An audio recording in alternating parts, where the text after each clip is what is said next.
Hello friends, welcome to crack NEET Tamil YouTube channel. இன்னைக்கு நம்ம பார்க்க போகிற வீடியோ வந்து NEET 2021 chapter wise weightage.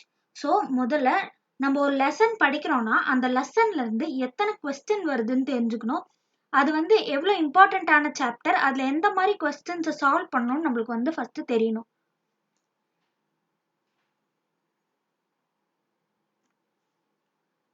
So கெமிஸ்ட்ரியை பொறுத்த வரைக்கும் என்சிஆர்டிலேருந்து தான் மோஸ்ட் ஆஃப் த கொஸ்டின்ஸ் வந்து கேட்பாங்க. ஸோ நம்ம என்சிஆர்டியை தரோவ் பண்ணிக்கணும் முதல்ல.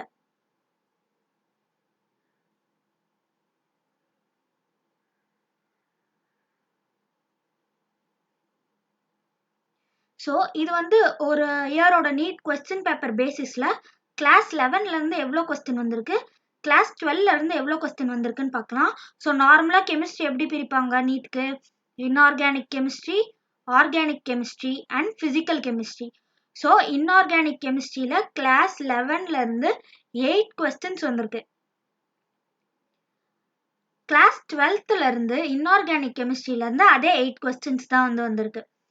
ஆர்கானிக் கெமிஸ்ட்ரின்றது ஒரு மோஸ்ட் இம்பார்ட்டண்ட்டான டாபிக் அண்ட் கொஞ்சம் கன்ஃபியூசிங்கான டாபிக் தான். ஆனால் நம்ம கான்செப்டை கிளியராக புரிஞ்சுக்கிட்டோன்னா நம்மளுக்கு வந்து ஆர்கானிக் கெமிஸ்ட்ரி வந்து ரொம்ப ஈஸி தான்.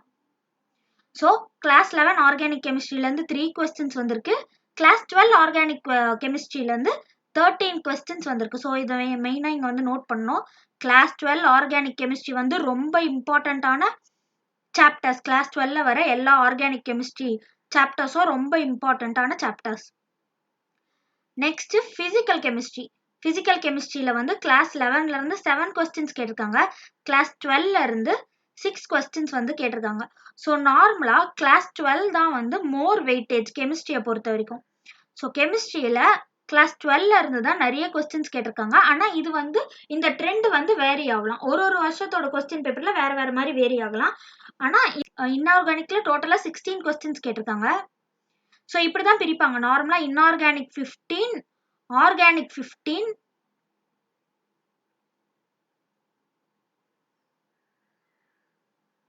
அண்ட் ஃபிசிக்கல் கெமிஸ்ட்ரி வந்து 15 வந்து கேட்பாங்க. இப்படி தான் நார்மலாக பிரிப்பாங்க. அது கிளாஸ் 11, 12 அதில் வந்து வேற மாதிரி கேட்கலாம். சாப்டர்ஸ் வந்து மாறலாம் கொஸ்டின்ஸ் இது வந்து. So next not expected questions. So class 11லேருந்து ஒரு சாப்டருக்குமான எக்ஸ்பெக்டட் கொஸ்டின் அண்ட் கிளாஸ் 12 வந்து இதில் வந்து இருக்கு. ஸோ ஃபர்ஸ்ட் வந்து basic concepts of chemistry. So basic concepts of கெமிஸ்ட்ரினாவே அதுலேருந்து 2 கொஸ்டின்ஸ் வந்து நார்மலாக கேட்பாங்க. ஸோ 2 கொஸ்டின்ஸ் வந்து நார்மலாக கேட்பாங்க. இது ஸ்ட்ரக்சர் ஆஃப் ஆட்டம். இது வந்து ரொம்ப ஈஸியான சாப்டர். நம்ம வந்து ஃபார்முலாவை படிச்சுட்டு கான்செப்ட் அண்டர்ஸ்டாண்ட் பண்ணிக்கிட்டாவே இந்த சாப்டர்லேருந்து 1 கொஸ்டினை நம்மளால ஈஸியாக சால்வ் பண்ணி 4 மார்க்ஸ் எடுத்துடலாம். So next classification of element and periodicity in their property. So இதுவும் வந்து ஒரு ஈஸியான லெசன் தான். இந்த லெசனில் பொறுத்த வரைக்கும் நம்மளுக்கு வந்து கான்செப்ட் தான் ரொம்ப இம்பார்ட்டண்ட்டாக தெரிஞ்சுக்கணும். இந்த லெசன்லேருந்து சம்ஸ்லாம் வராது, வெறும் கான்செப்ட் அண்டர்ஸ்டாண்ட் பண்ணிக்கணும். ஸோ கான்செப்ட் அண்டர்ஸ்டாண்ட் பண்ணிக்கிட்டாவே நம்மளுக்கு வந்து ஒரு கொஸ்டின் நம்மளால ஆன்சர் பண்ண முடியும் கிளாசிஃபிகேஷன் ஆஃப் எலமெண்ட்ஸ் லெசன்லேருந்து. Next chemical bonding. இது வந்து most important lesson in class 11 chemistry. Numericals questions தான் நிறைய வரும். ஸோ இதுலேயும் நம்ம வந்து நிறைய எம்சிக்யூஸ் வந்து ப்ராக்டிஸ் பண்ணணும். மெயினாக நீட்டை பொறுத்த வரைக்கும் நம்ம நிறைய எம்சிக்யூஸ் ப்ராக்டிஸ் பண்ணி நிறைய மார்க் டெஸ்ட் வந்து சால்வ் பண்ணாதான் நம்மளால நிறைய வந்து ஸ்கோர் பண்ண முடியும். ஸோ இந்த கெமிக்கல் பாண்டிங் லெசனை பொறுத்த வரைக்கும் கான்செப்ட் அண்டர்ஸ்டாண்ட் பண்ணி நிறைய எம்சிக்யூஸ் வந்து சால்வ் பண்ணணும். ஸோ இதுலேருந்து எக்ஸ்பெக்டட் வந்து 3 கொஸ்டின்ஸ் வந்து எக்ஸ்பெக்ட் பண்ணலாம். நெக்ஸ்ட் வந்து ஸ்டேட்ஸ் ஆஃப் மேட்டர். இதுவும் வந்து ஈஸியான லெசன் தான். இதுலேருந்து ஒரு கொஸ்டின் தான் வந்து வரும். ஒரு கொஸ்டின் எக்ஸ்பெக்ட். நெக்ஸ்ட் வந்து தெர்மோடைனமிக்ஸ். ஸோ இதுவும் வந்து ஒரு இம்பார்ட்டண்ட்டான சாப்டர் தான். ஸோ இதுலேயும் கான்செப்ட் அண்டர்ஸ்டாண்ட் பண்ணி தான் சம் போடுற மாதிரி இருக்கும். இது வந்து எல்லாமே. ஸோ இதுலேயும் வந்து நம்ம கான்செப்ட் அண்டர்ஸ்டாண்ட் பண்ணிட்டு தான் சம் போடுற மாதிரி வரும். நெக்ஸ்ட் வந்து ஈக்குலிபிரியம். இதுவும் ஒரு இம்பார்ட்டண்ட்டான சாப்டர். ஸோ இதுலேருந்து இதை வந்து ஸோ ஈக்குலிபிரியமை பொறுத்த வரைக்கும் ஃபிசிக்கல் ஈக்குலிபிரியம் அண்ட் கெமிக்கல் ஈக்குலிபிரியமாக பிரிச்சிருக்காங்க. ஸோ இதில் ஃபிசிக்கல் ஈக்குலிபிரியம் வந்து ஈஸியாக வந்து ஃபிசிக்கல் ஈக்குலிபிரியமில் வந்து ஸ்கோர் பண்ணிடலாம். Just we need to know the formula வந்து தெரிஞ்சிருக்கணும் அண்ட் சம் சால்வ் பண்ண தெரிஞ்சிருக்கணும். அது ரெண்டும் இருந்தாவே we can solve the physical equilibrium questions. chemical equilibrium easy தான், ஆனால் அதில் வந்து கொஞ்சம் கான்செப்சுவலாக நிறைய கேட்பாங்க. ஸோ இதுலேருந்து நிறைய எம்சிக்யூஸ் வந்து நம்ம சால்வ் பண்ணணும்.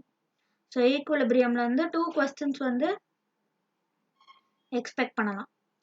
நெக்ஸ்ட் வந்து ரிடாக்ஸ் ரியாக்ஷன். இதுவும் வந்து ஒரு ரொம்ப ஈஸியான சாப்டர் தான், ஒரு கொஸ்டின் இதுலேருந்து வரும். நெக்ஸ்ட் ஹைட்ரஜனும் வந்து வெறும் தியரி தான், தியரி மட்டும் படிச்சாவே போதும் ஹைட்ரஜன் சாப்டருக்கு. ஸோ இதுல இருந்தும் ஒரு கொஸ்டின் கேட்பாங்க. Next s black.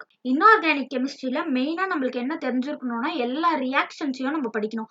என்சிஆர்டில இருக்க எல்லா ரியாக்ஷன்ஸுமே நம்ம வந்து படிக்கணும். ஸோ ஃபார் இன்ஆர்கானிக் கெமிஸ்ட்ரி நம்ம வந்து எல்லா ரியாக்ஷன்ஸையும் படிக்கணும். என்சிஆர்டி ரியாக்ஷன்ஸ் வந்து எல்லாமே நம்ம படிச்சு வச்சிருந்தாதான் ஸோ ரியாக்ஷன்ஸ்ல இருந்து கொஸ்டின் வரும். ரியாக்ஷன்ஸோட கொஸ்டின், அதோட என்ன ரீஏஜென்ட் அதுக்கு யூஸ் பண்றாங்க, இந்த மாதிரி நிறைய கொஸ்டின்ஸ் வரும். ஸோ இன்ஆர்கானிக் கெமிஸ்ட்ரி வரைக்கும் என்சிஆர்டில இருக்க எல்லா ரியாக்ஷனையும் படிச்சே ஆகணும். ஸோ எஸ் பிளாக் எலிமெண்ட்ல இருந்து எத்தனை கொஸ்டின் வரும்னா நார்மலா 1 கொஸ்டின் வரும். ஸோ எஸ் பிளாக்ல இருந்து 1 கொஸ்டின் வந்து வருது. இதுவும் ஒரு ஈஸியான சாப்டர், வெறும் ரியாக்ஷன்ஸ் கான்செப்ட்ஸை மட்டும் படிச்சுக்கிட்டா போதும். ஸோ நெக்ஸ்ட் பி பிளாக் எலிமெண்ட்ல வந்து கிளாஸ் 11ல நம்ம 13 and 14 குரூப் பத்தி தான் படிப்போம். வெறும் 13 and 14 குரூப் பத்தி தான் படிப்போம். அது 2 குரூப்ல இருந்து ஒரு கொஸ்டின் வந்து நம்மளால எக்ஸ்பெக்ட் பண்ண முடியும். இதுலயும் வந்து இம்பார்ட்டன்ட் ஆனது நம்மளுக்கு வந்து ரியாக்ஷன்ஸ் தான், எல்லா ரியாக்ஷன்ஸையும் படிக்கணும். நெக்ஸ்ட் சாப்டர் வந்து basic of organic chemistry. One of இம்பார்ட்டன்டான chapter basics of organic chemistry. So இந்த லெசன் தான் வந்து பேசிக்கே ஆர்கானிக் கெமிஸ்ட்ரியில. அதால இந்த சாப்டர் வந்து ஒரு மோஸ்ட் இம்பார்ட்டன்ட் சாப்டர் அண்ட் இதுல இருந்து 4 கொஸ்டின்ஸ் நம்மளால எக்ஸ்பெக்ட் பண்ண முடியும். நெக்ஸ்ட் ஹைட்ரோகார்பன்ஸ்னா வெறும் கார்பன் அண்ட் ஹைட்ரஜன் இருக்க காம்பவுண்ட்ஸ் பத்தி தான் இந்த லெசன்ல படிப்போம். இது வந்து ரொம்ப ஈஸியான லெசன் தான். இதுல இருக்க ரியாக்ஷன்ஸும் ரொம்ப இம்பார்ட்டன்ட். இதுல இருந்து ஒரு கொஸ்டின் வந்து கேட்பாங்க. நெக்ஸ்ட் என்விரான்மெண்டல் கெமிஸ்ட்ரி வந்து ஒண்ணுமே இல்லை, இது வந்து வெறும் தியரி லெசன் தான். ஸோ இதுல இருந்து இதை படிச்சாவே ஒரு கொஸ்டினை நம்மளால ஈஸியா சால்வ் பண்ண முடியும். நெக்ஸ்ட் வந்து கிளாஸ் 12. ஸோ இந்த சாப்டரோட 14 சாப்டரோட கிளாஸ் 11 வந்து முடிஞ்சு. கிளாஸ் 12ல வந்து மெயினா பார்த்தா solid state. So solid state solution, electrochemistry, surface kinetics, surface chemistry, இதெல்லாம் வந்து எதுல வரும்னா பிசிக்கல் கெமிஸ்ட்ரியில வரும். ஸோ இதுல இருந்து மெயினா சம்ஸ் தான் வரும், நியூமரிக்கல்ஸ். ஸோ சாலிட் ஸ்டேட்ல இருந்து ஒரு கொஸ்டின் நம்மளால எக்ஸ்பெக்ட் பண்ண முடியும். சொல்யூஷன்ஸ்ல ஒரு கொஸ்டின், எலக்ட்ரோகெமிஸ்ட்ரியில ஒரு கொஸ்டின், கெமிக்கல் கைனடிக்ஸ்ல ஒரு கொஸ்டின் வந்து நம்மளால எக்ஸ்பெக்ட் பண்ண முடியும். ஸோ இதெல்லாம் வந்து நியூமரிக்கல்ஸ் தான் வரும். நியூமரிக்கல்ஸ் தான் இந்த 4 சாப்டர்ல இருந்து வரும். ஸோ அந்த நியூமரிக்கல்ஸ்க்கு சால்வ் பண்ண நம்மளுக்கு மெயினா கான்செப்டும் ஃபார்முலாஸும் தெரிஞ்சிருக்கணும். ஸோ அது ரெண்டும் தெரிஞ்சாவே இந்த 4 சாப்டர்ல இருந்து வர கொஸ்டினை நம்மளால ஈஸியா ஆன்சர் பண்ண முடியும். நெக்ஸ்ட் வந்து surface chemistry,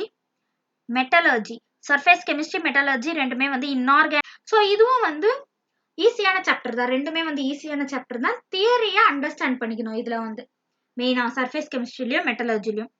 next P block element. So P block எலிமெண்ட்ல இருந்து நம்மளால ஒரு 2 to 3 கொஸ்டின்ஸ் எக்ஸ்பெக்ட் பண்ண முடியும். கிளாஸ் 12ல ஆர்கானிக் கெமிஸ்ட்ரியோட first lesson haloalkanes and haloarenes. So haloalkanes and ஆலோ ஹரீன்ஸ்ல இருந்து ஒரு கொஸ்டின் நம்மளால எக்ஸ்பெக்ட் பண்ண முடியும். ஸோ இதுவும் ஒரு இம்பார்ட்டன்டான சாப்டர் அண்ட் ஈஸியான சாப்டரும் கூட. ஸோ இதுல இருக்க எல்லா ரியாக்ஷனும், அதாவது ஆர்கானிக் கெமிஸ்ட்ரியில ஒரு லெசன்ல இருக்க எல்லா ரியாக்ஷனும் இன்டர் கனெக்டடா இருக்கும் ஒரு சாப்டர்ல. ஸோ அதால நம்ம ஒரு ரியாக்ஷனையும் அண்டர்ஸ்டாண்ட் பண்ணிக்கிட்டாதான் அடுத்த சாப்டர்ல அந்த ரியாக்ஷன் இருந்தா அது இங்க இருந்து தான் வந்து வருதுன்றத நம்மளால அண்டர்ஸ்டாண்ட் பண்ணிக்க முடியும். ஸோ ஆர்கானிக் கெமிஸ்ட்ரியை பொறுத்த வரைக்கும் ரியாக்ஷன் அண்டர்ஸ்டாண்ட் பண்ணிக்கணும், ரியாக்ஷன் மெக்கானிசம் வந்து நம்மளுக்கு தெரிஞ்சிருக்கணும். So next alcohol, phenol, ether. இதுவும் வந்து ஒரு இம்பார்ட்டன்டான சாப்டர். 2 கொஸ்டின்ஸ் வந்து எக்ஸ்பெக்ட் பண்ணலாம். ஸோ இதுலயும் வந்து எல்லா கன்வர்ஷன் ரியாக்ஷன், சிந்தசிஸ் ஆகிற ரியாக்ஷன், எல்லா ரியாக்ஷனுமே படிச்சிருக்கணும். அதோட மெக்கானிசமோட கொஞ்சம் தெரிஞ்சிருக்கணும் நம்மளுக்கு. நெக்ஸ்ட் ஆல்டிஹைட், கீட்டோன்ஸ், கார்பாக்சிலிக் ஆசிடும் ஒரு இம்பார்ட்டன்டான chapter. 3 questions aldehyde, ketone, carboxylic ஆசிட்ல இருந்து 3 கொஸ்டின்ஸ் கேட்கறதுக்கான வாய்ப்பு இருக்கு. நெக்ஸ்ட் அமீன்ஸ்ல வந்து இது வந்து 1ன்னு கொடுத்துருக்காங்க. ஆனா நம்ம 2 to 3 கொஸ்டின்ஸ் வந்து எக்ஸ்பெக்ட் பண்ணலாம். ஸோ டோட்டலா எல்லா பி பிளாக்கும் சேர்த்தா 2 to 3 கொஸ்டின் கிளாஸ் 11ஓட P block element and class 12ஓட பி பிளாக் எலிமெண்ட் சாப்டர் ரெண்டுத்தையும் சேர்த்தா நம்மளுக்கு வந்து ஒரு 2 to 3 கொஸ்டின்ஸ் வந்து எக்ஸ்பெக்ட் பண்ணலாம். So most important chapter P block element and D and F block எலிமெண்ட்ஸும். So D and F block எலிமெண்ட்ல வந்து 2 கொஸ்டின்ஸ் எக்ஸ்பெக்ட் பண்ணலாம். ஸோ ரெண்டுமே வந்து கான்செப்ட்ஸ் தெரிஞ்சிருக்கணும், அதோட ப்ராப்பர்ட்டிஸ்லாம் எல்லாமே தெரிஞ்சிருக்கணும், ஒரு ஒரு எலிமெண்டோட ப்ராப்பர்ட்டிஸ் அண்ட் ட்ரெண்ட்ஸ் இதெல்லாம் தெரிஞ்சுக்கிட்டாதான் நம்மளால வந்து இந்த லெசன்ஸோட கொஸ்டினை வந்து சால்வ் பண்ண முடியும். Next coordination compounds. குவாடினேஷன் காம்பவுண்டும் ஒரு மோஸ்ட் இம்பார்ட்டன்ட் கொஸ்டின். 4 கொஸ்டின் வரும் இந்த சாப்டர்ல இருந்து. இது வந்து ரொம்ப ஈஸியான சாப்டரு, ஈஸியா நம்மளால ஸ்கோர் பண்ணக்கூடிய சாப்டர் தான் வந்து குவாடினேஷன் காம்பவுண்ட்ஸ். ஸோ இப்போ நெக்ஸ்ட் அமீன்ஸ்ன்றதும் ஒரு ஈஸியான சாப்டர் தான். இதுல இருக்க ரியாக்ஷன்ஸ் தான் இம்பார்ட்டன்ட் மெயினா. ஸோ எல்லா ரியாக்ஷன்ஸும் அண்டர்ஸ்டாண்ட் பண்ணி வித் மெக்கானிசமோட படிச்சா நம்மளுக்கு ரொம்ப ஈஸி ஆயிடும் ஆர்கானிக் கெமிஸ்ட்ரியை பொறுத்த வரைக்கும். ஸோ இதுல இருந்து ஒரு கொஸ்டின்ஸ் வந்து கேட்கறதுக்கான வாய்ப்பு இருக்கு. நெக்ஸ்ட் வந்து biomolecules, polymer, chemistry in everyday லைஃப்ல ரொம்ப ஈஸியான சாப்டர். ஈஸியா ஸ்கோர் பண்ணல ஒரு கொஸ்டின். ஸோ ஒரு கொஸ்டின் இதுல இருந்து ஈஸியா வந்து நம்மளால ஸ்கோர் பண்ண முடியும். கெமிஸ்ட்ரியை படிக்கும்போது we should understand the concept better. கான்செப்டை நல்லா படிச்சுக்கிட்டு ரிவைஸ் பண்ணணும், நிறைய ரிவைஸ் பண்ணணும். படிச்ச ரியாக்ஷனே 2 or 3 டைம்ஸ் வந்து படிச்சாதான் நம்மளுக்கு வந்து அது மெமரைஸ் ஆகும். நெக்ஸ்ட் நிறைய எம்சிக்யூஸ் வந்து சால்வ் பண்ணணும் அண்ட் மார்க் டெஸ்ட். மெயினா வந்து நிறைய மார்க் டெஸ்ட் சால்வ் பண்ணி டைம் மேனேஜ்மெண்ட் வந்து தெரிஞ்சுக்கணும் நம்ம வந்து. And previous years question most important. Previous year questions எல்லாமே சால்வ் பண்ணணும். Last 10 years question paper solve பண்ணா நம்மளுக்கு வந்து ஒரு ஐடியா கிடைச்சிரும், இந்த மாதிரி கொஸ்டின்ஸ் வரும், இந்த மாதிரி மாடல்ல வரும், நம்மளுக்கு தெரிஞ்சிடும். ஸோ லாஸ்ட் 10 இயர்ஸ் கொஸ்டின் பேப்பரையும் நம்ம சால்வ் பண்ணணும். ஸோ நெக்ஸ்ட் நம்ம டெஸ்ட் அட்டன் பண்ணிட்டு நம்ம எந்தெந்த இடத்துல வந்து தப்பு பண்றோமோ அதை அனலைஸ் பண்ணி நம்ம ரெக்டிஃபை பண்ணணும். அடுத்த வாட்டி அந்த எந்த சம் தப்பாகுதோ அதை ஒரு 2 or 3 டைம்ஸ் வந்து போட்டு பார்த்தா நெக்ஸ்ட் டைம் வந்து நம்மளுக்கு அது வந்து தப்பாகாது. ஸோ நெக்ஸ்ட் வந்து பிசிக்ஸ். பிசிக்ஸ்ல வந்து கிளாஸ் 11ல வந்து 23 கொஸ்டின்ஸ் நார்மலா ஈக்குவலா தான் வரும். இதுல 23 கொஸ்டின்ஸ், இதுல வந்து கிளாஸ் 12ல 22 கொஸ்டின்ஸ் வந்து கேட்டிருக்காங்க. ஸோ ரெண்டுமே கிளாஸ் 11 அண்ட் கிளாஸ் 12 பிசிக்ஸ் ரெண்டுமே இம்பார்ட்டன்ட். பிசிக்ஸை பொறுத்த வரைக்கும் நிறைய சம்ஸை தான் சால்வ் பண்ணணும், சால்வ் பண்ணிட்டே இருக்கணும். மிஸ்டேக் வந்தா எந்த இடத்துல மிஸ்டேக் வருதோ அந்த இடத்துல மாத்தணும். கான்செப்ட்ஸை நல்லா புரிஞ்சு வச்சிருக்கணும், ஃபார்முலாஸ் தெரியணும் எல்லாத்துக்கும். அண்ட் யூனிட்ஸ் சில ஒரு குவான்டிட்டிக்கு என்ன யூனிட்னு தெரிஞ்சிருக்கணும் மெயினா. ஸோ ஃபர்ஸ்ட் வந்து ஃபிசிக்கல் வேர்ல்டு. ஃபிசிக்கல் வேர்ல்டில் நார்மலாக கொஸ்டின்ஸ் வராது, ஆனால் அந்த லெசன்லேருந்து தெரிஞ்சிருக்கணும். ஃபோர்ஸ் பற்றிலாம் தெரிஞ்சுக்கணுன்னா ஃபிசிக்கல் வேர்ல்டுலேருந்து கொஞ்சம் படிக்கணும். நெக்ஸ்ட் யூனிட்ஸ் அண்ட் டைமென்ஷன், இதுவும் ஒரு ஈஸியான சாப்டர் தான், ஒரு கொஸ்டின் வரும்.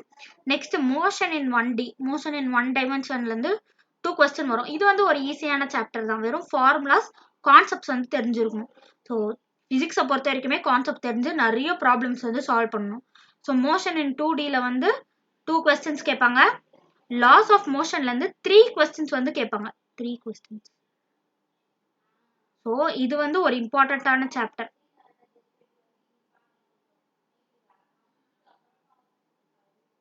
Next work energy power.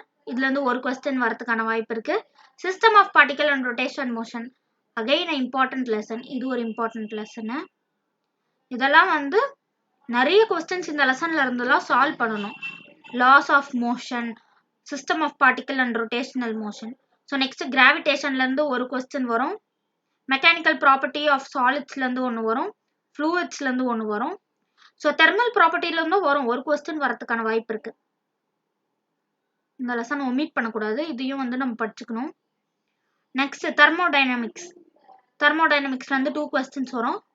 Kinetic theory of gases, இது ஒமிட் பண்ண தேவையில்லை, ஒரு கொஸ்டின் வரதுக்கான வாய்ப்பு இருக்கு. இந்த லெசனையும் ஒமிட் பண்ணக்கூடாது. Next oscillation, again important chapter. Oscillation வந்து கான்செப்ட்ஸ் தெரிஞ்சிருக்கணும். Next waves. வேவ்ஸும் ஒரு இம்பார்ட்டன்டான சாப்டர், கான்செப்ட்ஸ் தெரிஞ்சு சம் சால்வ் பண்ணணும் இதுல இருந்து. Next class 12 chemistry. Class 12 physics. Class 12 பிசிக்ஸ்ல பார்த்தா எலக்ட்ரிக் சார்ஜஸ் அண்ட் ஃபீல்ட்ஸ்ல ஒரு கொஸ்டின் வந்து வரும். ஸோ அடுத்து வர இந்த 3 சாப்டருமே ரொம்ப இம்பார்ட்டண்ட்டான சாப்டர்ஸ். ஸோ இதுலேருந்து 2 கொஸ்டின், எலக்ட்ரோஸ்டாட்டிக் பொட்டன்ஷியல்லேருந்து 2 கொஸ்டின், கரண்ட் எலக்ட்ரிசிட்டிலேருந்து 3 கொஸ்டின், மேக்னெட்டிக் எஃபெக்ட்லேருந்து ஒரு 3 கொஸ்டின். ஸோ இந்த 3 சாப்டருமே ஒரு இம்பார்ட்டண்ட்டான சாப்டர் தான். Next magnetism and matter. இது வந்து ஒரு ஈஸியான சாப்டர். இதுல வந்து நம்ம ஈஸியா ஒரு கொஸ்டின் சால்வ் பண்ண முடியும். Next EMI. இஎம்ஐயும் ஒரு ஈஸியான சாப்டர் தான். இதுல இருந்து நம்ம ஈஸியா 2 கொஸ்டின்ஸ் வந்து சால்வ் பண்ணிடலாம். நெக்ஸ்ட் ஆல்டர்னேட்டிங் கரண்ட்ல இருந்து ஒரு கொஸ்டின், எலக்ட்ரோமேக்னெட்டிக் வேவ்ஸ். இது ரெண்டுமே ஒரு ஈஸியான சாப்டர் தான். Next ray optics, again important chapter. இதுல இருந்து 2 கொஸ்டின் வரும். ஆப்டிக்ஸை பொறுத்த வரைக்குமே ரொம்ப இம்பார்ட்டன்டான ஒரு யூனிட் ஆப்டிக்ஸ். வேவ் ஆப்டிக்ஸ்ல இருந்து ஒரு கொஸ்டின் வரும். Next dual nature of radiation and matter. இது வந்து ஒரு ஈஸியான சாப்டர் தான். நம்ம ஸ்ட்ரக்சர் ஆஃப் ஆட்டம் கெமிஸ்ட்ரியில படிச்சதே தான், மோர் ஆர் லெஸ் அதே ஃபார்முலாஸ் தான் வரும். ஆனா கொஞ்சம் எக்ஸ்ட்ராவா நம்ம இந்த லெசன்ல படிப்போம். ஸோ இதுல இருந்து 2 கொஸ்டின் வருது. ஆட்டம்ஸும் ஒரு ஈஸியான சாப்டர், ஒரு கொஸ்டின் வந்து வரும். நியூக்ளியை ஒரு கொஸ்டின் வரும், ஈஸியான சாப்டர். அகைன் நியூமரிக்கல், நியூக்ளியில இருந்து வரும். ஆட்டம்ஸ் அண்ட் நியூக்ளியில நியூமரிக்கல்ஸ் தான் வரும். மோஸ்டா ஃபார்முலாஸ் தெரிஞ்சிருக்கும். Next semiconductor, again most important chapter in class 12 physics. ரொம்ப இம்பார்ட்டன்ட் அண்ட் ஈஸியான ஒரு சாப்டர். இதுவும் வந்து ஈஸியான சாப்டர் தான். ஸோ இதுல இருந்து 3 கொஸ்டின் வரும். ஸோ இந்த மெயின் இம்பார்ட்டன்டான சாப்டர்ஸ்லாம் நம்ம நிறைய ப்ராப்ளம்ஸ் வந்து சால்வ் பண்ணணும். ஃபார் எக்ஸாம்பிள் லாஸ் ஆஃப் மோஷன்ல இருந்தா நம்மளுக்கு வந்து பேசிக் ஃபோர்ஸ் ரிலேட்டடான சம்ஸை வந்து சால்வ் பண்றதுக்கு லாஸ் ஆஃப் மோஷன் தான் பேசிக்ஸ். ஸோ அந்த சாப்டர்லாம் வந்து முதல்ல நம்ம பேசிக்ஸை வந்து ஸ்ட்ராங்கா இருக்கணும். அப்பதான் நம்மளால நெக்ஸ்ட் வர சாப்டர்ஸ்லாம் ஈஸியா சால்வ் பண்ண முடியும் சம்ஸ். ஸோ பேசிக்ஸ் எல்லாமே நம்ம கிளியரா இருந்தோம்னா நெக்ஸ்ட் வர சாப்டர்ஸ்லாம் நம்மளுக்கு ஈஸியா ஆயிடும் ஆட்டோமேட்டிக்காவே. ஸோ அதால கிளாஸ் 11 கிளாஸ் 12 ரெண்டுமே வந்து தரோவா படிச்சுக்கோங்க. பிசிக்ஸை பொறுத்த வரைக்கும் நிறைய சம்ஸ் சால்வ் பண்ணும், எம்சிக்யூ சால்வ் பண்ணும், mark test, previous year questions and time management வந்து இருக்கணும். மெயினா சம்ஸ்க்கு ஒரு சம்க்கு இவ்வளோ டைம் தான் இருக்கணும். டைம் மேனேஜ்மெண்ட் மெயினாக இருக்கணும். நிறைய டெஸ்ட் எல்லாம் சால்வ் பண்ணணும். Mark test, previous year questions இதெல்லாம் நிறைய ப்ராக்டிஸ் பண்ணோம்னா we can get more marks in physics. So பயாலஜியை பொறுத்த வரைக்கும் என்சிஆர்டி தான் ரொம்ப இம்பார்ட்டண்ட்டான புக்கு. அதில் இருக்க ஒரு லைன் அண்ட் எல்லா எக்ஸாம்பிள்ஸ், அதில் இருக்க பிக்சர்ஸ் முதல் கொண்டு எல்லாமே நம்ம படித்து வச்சுக்கிட்டாதான் நம்மளால 340+ வந்து ஸ்கோர் பண்ண முடியும் பயாலஜியில். அண்ட் அதே மாதிரி நிறைய எம்சிக்யூஸ் வந்து சால்வ் பண்ணணும் பயாலஜியில். ஸோ கிளாஸ் 11 பயாலஜியை பொறுத்த வரைக்கும் பாட்னி, ஜுவாலஜி ரெண்டா பிரிக்கிறாங்க. பாட்னிலேருந்து 23 கொஸ்டின்ஸ் வரும், ஜுவாலஜிலேருந்து 21. So more or less equal number of questions. So பயாலஜிலே தெரியும் நம்மளுக்கு 90 கொஸ்டின்ஸ் வரும். மீதி பிசிக்ஸ் கெமிஸ்ட்ரியில் 45, பயாலஜியில் 90. அதில் 45 கொஸ்டின் பாட்னிலேருந்து வரும், 45 கொஸ்டின் ஜுவாலஜிலேருந்து வரும். ஸோ பாட்னியில் வந்து 45ல 23 is from class 11 and 24 is from class 12. So இது வந்து ரேஷியோ மாறலாம். இந்த 90ல எப்படி வேணா மாறலாம். ஜுவாலஜிலேருந்தும் மாறலாம், பாட்னிலேருந்தும் மாறலாம். ஸோ ஜுவாலஜி கிளாஸ் 12ல வந்து 22 கொஸ்டின்ஸ் வந்து வருது. ஸோ இப்போ ஒரு சாப்டருக்கான வெயிட்டேஜ் பார்க்கலாம். இதுலேருந்து 2 கொஸ்டின்ஸ் வர்றதுக்கான வாய்ப்பு இருக்கு. பயாலஜிக்கல் கிளாசிஃபிகேஷன் ஒரு இம்பார்ட்டண்ட்டான சாப்டர். அதுலேருந்து 4 கொஸ்டின்ஸ், 3 to 4 கொஸ்டின்ஸ் வர்றதுக்கான வாய்ப்பு இருக்கு. பிளான்ட் கிங்டம்லையும் 3 to 4 கொஸ்டின்ஸ், அனிமல் கிங்டம்ல இருந்து 2 கொஸ்டின்ஸ் வரதுக்கான வாய்ப்பு இருக்கு. So next morphology of flowering பிளான்ட்லேருந்து 3 to 4 கொஸ்டின்ஸ் எக்ஸ்பெக்ட் பண்ணலாம். அனாட்டமி ஆஃப் ஃப்ளவரிங் பிளான்ட்ஸில் வந்து 2 to 3 கொஸ்டின்ஸ் வந்து எக்ஸ்பெக்ட் பண்ணலாம். ஸ்ட்ரக்சரல் ஆர்கனைசேஷனில் 1 to 2 question, 1 question. Cell the unit of life லெசன்லேருந்து 3 to 4 கொஸ்டின்ஸ் வரதுக்கான வாய்ப்பு இருக்கு. பயோமாலிக்யூல்ஸ்லேருந்து 2 கொஸ்டின்ஸ் வரதுக்கான வாய்ப்பு இருக்கு. செல் சைக்கிள் அண்ட் செல் டிவிஷன்லேருந்து 2 questions. Next plant physiology, human physiology ரெண்டுமே வந்து ஒரு இம்பார்ட்டண்ட்டான யூனிட் கிளாஸ் 11ல வந்து. ஸோ பிளான்ட் பிசியாலஜியில் இருக்க 5 சாப்டர்ஸ்லேருந்து டோட்டலாக 7 கொஸ்டின்ஸ் வரதுக்கான வாய்ப்பு இருக்கு. ஹியூமன் பிசியாலஜியில் டோட்டலாக இருக்க லெசன் பார்த்தா 7 லெசன். ஆனால் 14 to 15 கொஸ்டின்ஸ் வரதுக்கான வாய்ப்பு இருக்கு. So plant physiology and human physiology ரெண்டுத்துலையுமே வந்து தரோவா இருக்கணும் கிளாஸ் 11ல வந்து. ஸோ டிரான்ஸ்போர்ட் இன் பிளான்ட்ஸ்லேருந்து ஒரு கொஸ்டின், மினரல் நியூட்ரிஷன்லேருந்து ஒரு கொஸ்டின், ஃபோட்டோசிந்தசிஸ்ல 1 to 2 கொஸ்டின் கேட்கலாம். அண்ட் ரெஸ்பிரேஷன் இன் பிளான்ட்ஸ்ல வந்து 1 கொஸ்டின் கேட்கலாம். பிளான்ட் growth அண்ட் டெவலப்மெண்ட்ல 1 to 2 கொஸ்டின்ஸ் வந்து கேட்கறதுக்கான வாய்ப்பு இருக்கு. Next human physiology la digestion and absorption la வந்து 2 questions, breathing and exchange of gas la 2 to 3 questions, body fluids and circulation la இருந்து 2 questions, excretory products and their elimination la இருந்து 1 to 2 questions, locomotion and movement la 1 to 2 questions, neural control and coordination la 2 to 3 questions வரும், chemical coordination and integration la 2 questions வந்து வரதுக்கான வாய்ப்புகள் இருக்கு. Next class 12 பொறுத்த வரைக்கும் 5 யூனிட்டா பிரிச்சிருக்காங்க. ஸோ ஃபர்ஸ்ட் வந்து ரீப்ரொடக்ஷன்ல இருந்து 9 கொஸ்டின்ஸ் கேட்டிருக்காங்க 4 சாப்டர்ல இருந்து. ஸோ ஃபர்ஸ்ட் வந்து ரீப்ரொடக்ஷன் இன் ஆர்கானிசம்ல ஒரு கொஸ்டின்ஸ் வரதுக்கான வாய்ப்பு இருக்கு. செக்ஷுவல் ரீப்ரொடக்ஷன் இன் ஃப்ளவரிங் பிளான்ட்ஸ்ல வந்து 3 to 4 கொஸ்டின்ஸ் வரதுக்கான வாய்ப்பு இருக்கு. ஹியூமன் ரீப்ரொடக்ஷன்ல வந்து 3 to 4 கொஸ்டின்ஸ் அண்ட் ரீப்ரொடக்டிவ் ஹெல்த்ல வந்து 1 to 2 கொஸ்டின்ஸ் வரதுக்கான வாய்ப்பு இருக்கு. ஸோ நெக்ஸ்ட் இம்பார்ட்டன்ட் யூனிட் வந்து ஜெனட்டிக்ஸ் அண்ட் எவல்யூஷன். இது வந்து most important unit in class 12 biology. So principles of inheritance and வேரியேஷன்லேயே 5 to 6 கொஸ்டின்ஸ் வந்து வரும். மாலிகுலர் பேசிஸ் ஆஃப் இன்ஹெரிட்டன்ஸ்ல 3 to 4 கொஸ்டின்ஸ் வரதுக்கான வாய்ப்பு இருக்கு. எவல்யூஷன்ல இருந்து 3 கொஸ்டின்ஸ் வந்து வரும். Next biology in human welfare யூனிட்ல 6 to 7 கொஸ்டின்ஸ் வரும். ஃபர்ஸ்ட் ஹியூமன் ஹெல்த் அண்ட் டிசீஸ்ல 3 கொஸ்டின்ஸ் வரதுக்கான வாய்ப்பு இருக்கு. Strategies for enhancement in food ப்ரொடக்ஷன்ல 1 to 2 கொஸ்டின்ஸ் வந்து வரும். மைக்ரோப்ஸ் இன் ஹியூமன் வெல்ஃபேர்ல வந்து 2 to 3 கொஸ்டின்ஸ் வந்து வரதுக்கான வாய்ப்பு இருக்கு. நெக்ஸ்ட் பயோகெமிஸ்ட்ரிலையும் 4 கொஸ்டின்ஸ், டோட்டலா 2 சாப்டர் தான். 2 சாப்டர்ல இருந்து 2 கொஸ்டின்ஸ் வரதுக்கான வாய்ப்பு இருக்கு. இல்லைன்னா ஒரு சாப்டர்ல 1, இன்னொரு சாப்டர்ல 3 கொஸ்டின்ஸ் வரதுக்கான வாய்ப்பும் இருக்கு. Ecology another important unit in class 12 biology. So இதுல இருந்து 9 to 10 கொஸ்டின்ஸ் வரும். ஸோ ஆர்கானிசம் அண்ட் பாப்புலேஷன்ல 2 to 3 கொஸ்டின், ஈகோசிஸ்டம்ல 2 to 3 கொஸ்டின், பயோடைவர்சிட்டி அண்ட் கன்சர்வேஷன்ல 2 கொஸ்டின், என்விரான்மெண்டல் இஷ்யூல ஒரு 3 கொஸ்டின் வரதுக்கான வாய்ப்புகள் இருக்கு. ஸோ பயாலஜியை பொறுத்த வரைக்கும் எல்லா சாப்டர்ஸையும் படிக்கணும். ஏன்னா we can score easily in biology. ஆனால் என்சிஆர்டியை தரோ பண்ணியிருக்கணும், நிறைய எம்சிக்யூஸை சால்வ் பண்ணணும் அண்ட் நிறைய மார்க் டெஸ்டையும் சால்வ் பண்ணாதான் பயாலஜியில் we can easily get எல்லா சாப்டரையும் படித்து என்சிஆர்டிலையும் படிச்சோம். இந்த மாதிரி வெயிட்டேஜ் வச்சு படித்தா நம்மளுக்கு வந்து எது இம்பார்ட்டண்ட்டான லெசன், எதுக்கு நிறைய டைம் ஸ்பெண்ட் பண்ணணும்னு தெரியணும், எந்த சாப்டருக்கு நம்ம அதிகமாக டைம் ஸ்பெண்ட் பண்ணணுன்றது தெரியணும் அண்ட் எந்த சாப்டருக்குலாம் வந்து நிறைய ப்ராப்ளம் சால்வ் பண்ணணும்னு தெரியணும். ஸோ இதெல்லாம் வச்சு நம்ம எல்லா சாப்டர்ஸையும் படிச்சுட்டா we can easily score 600+ in NEET. So இந்த வீடியோ உங்களுக்கு யூஸ்ஃபுல்லாக இருந்தால் லைக் பண்ணுங்கள், ஷேர் பண்ணுங்கள், சப்ஸ்கிரைப் பண்ணுங்கள். தேங்க்ஸ் ஃபார் வாட்சிங்.